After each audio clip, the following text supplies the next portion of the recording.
Nissan обновил свой популярный кроссовер Nissan Qashqai и вступает в новый модельный год. От многочисленных изменений внешнего дизайна до комплексных обновлений бортовой информационно-развлекательной системы и подключенных услуг, Nissan Qashqai остается верным себе и сохраняет суть того, что покупателям нравится в кроссовере. Однако его сильные стороны были улучшены и дополнены еще более интуитивными и удобными технологиями. Компания подчеркнула, что хочет продолжать задавать новые тенденции в этом сегменте кроссоверов. Передняя решетка Qashqai была полностью обновлена, чтобы произвести более яркое первое впечатление.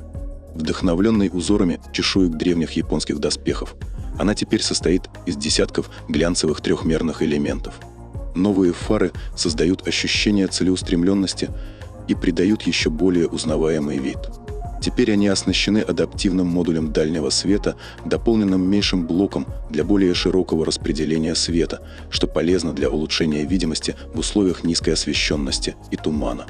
Дневные ходовые огни теперь окружают линзу основной фары. Верхний элемент дневных ходовых огней при включении становится указателем поворота и впервые включает последовательные указатели поворота в зависимости от комплектации. Форма задних фонарей осталась неизменной, но композиция фонарей внутри блока была переработана. Красные элементы освещения теперь состоят из 4 отдельных элементов, имеют характерный оттенок красного и создают ощущение повышенной точности. Также имеются колеса нового дизайна от 17 до 20 дюймов и всего 13 цветов. 3 из которых, новый перламутровый белый и черный, заменяет предыдущий черный вариант, и цвет глубокий океан, у него меняется оттенок в зависимости от преобладающих условий освещения. 5 цветов Qashqai доступны в двухцветном исполнении с черной крышей для более выразительного внешнего вида. Также компания сообщила, что к существующим комплектациям добавили новую N-дизайн. Задумана для клиентов Qashqai, которые хотят, чтобы их версия была особенно смелой, она отличается уникальными эстетическими деталями. Снаружи нижняя часть кузова под дверями и колесные арки окрашена в цвет кузова. Также имеются уникальные совершенно новые 20-дюймовые легкосплавные диски, которые придают автомобилю дополнительную привлекательность на дороге.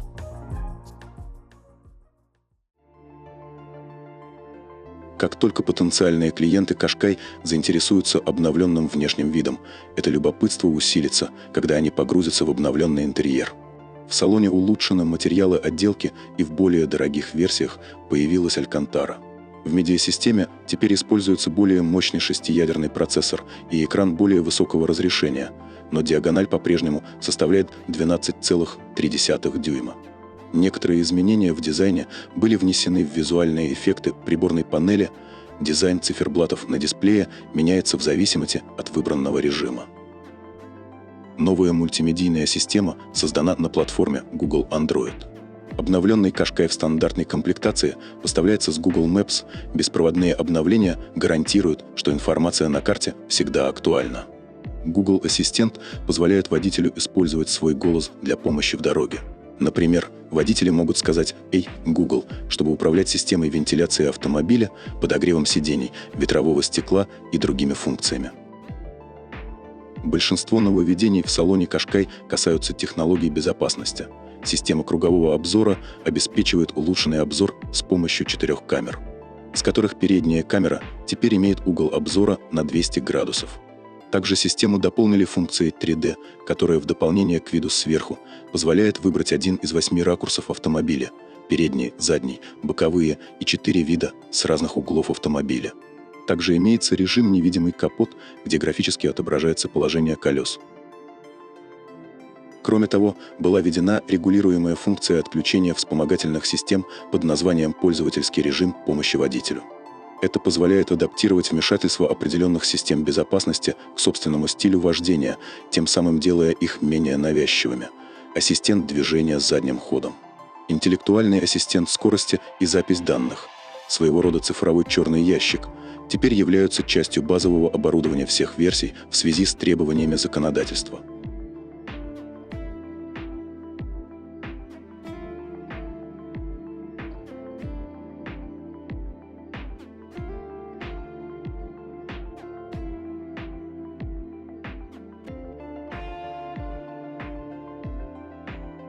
Техника у обновленного Nissan Qashqai в Европе только гибридная, ее оставили без изменений. Базовые версии оснащаются мягкогибридными установками, в основе которых лежит бензиновая турбочетверка объемом 1,3 литра с отдачей 140 или 158 лошадиных сил, 12-вольтовым стартер-генератором и литий-ионной батареей емкостью 1,8 кВт-часа. Варианты подороже оснащаются фирменной системой e-Power, базирующейся на 1,5-литровой бензиновой турботройкой мощностью 157 лошадиных сил. Она исполняет роль генератора, тогда как передние колеса вращает 190-сильный электромотор. У первого двигателя заявленный средний расход топлива составляет от 6,2 до 7,1 литра, а у второго чуть больше 5 литров на 100 километров. Габариты Nissan Qashqai 2024 модельного года.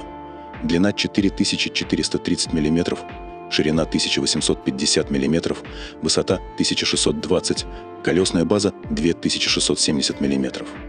Дорожный просвет 180 мм. Nissan пока не назвал цены на обновленный Qashqai. Можно предположить, что кроссовер подорожает за счет появления новых базовых функций. К слову, стоимость базовой версии нынешнего Qashqai в Европе составляет 29 440 евро. В соответствии с текущей тенденцией, согласно которой новые автомобили становятся все дороже, после обновления цена может вырасти примерно до 30 тысяч евро. Европейские дилеры начнут принимать заказы на новинку грядущим летом. Ничто не стоит на месте в высококонкурентном сегменте кроссоверов, пионером которого стала компания Nissan, выпустившая оригинальный Qashqai. За 3 с небольшим года, прошедшие с момента запуска третьего поколения Qashqai, в Европе было продано более 350 тысяч единиц, и он продолжает устанавливать стандарты в своем сегменте кроссоверов. И чтобы сохранить эту тенденцию, Qashqai получил комплексные эстетические и технологические обновления. Спасибо за просмотр. Если видео было для вас интересным, оставляйте свои благодарные лайки и делитесь комментариями. Подписывайтесь на канал, если еще не подписались. Всего доброго и до встречи на нашем канале.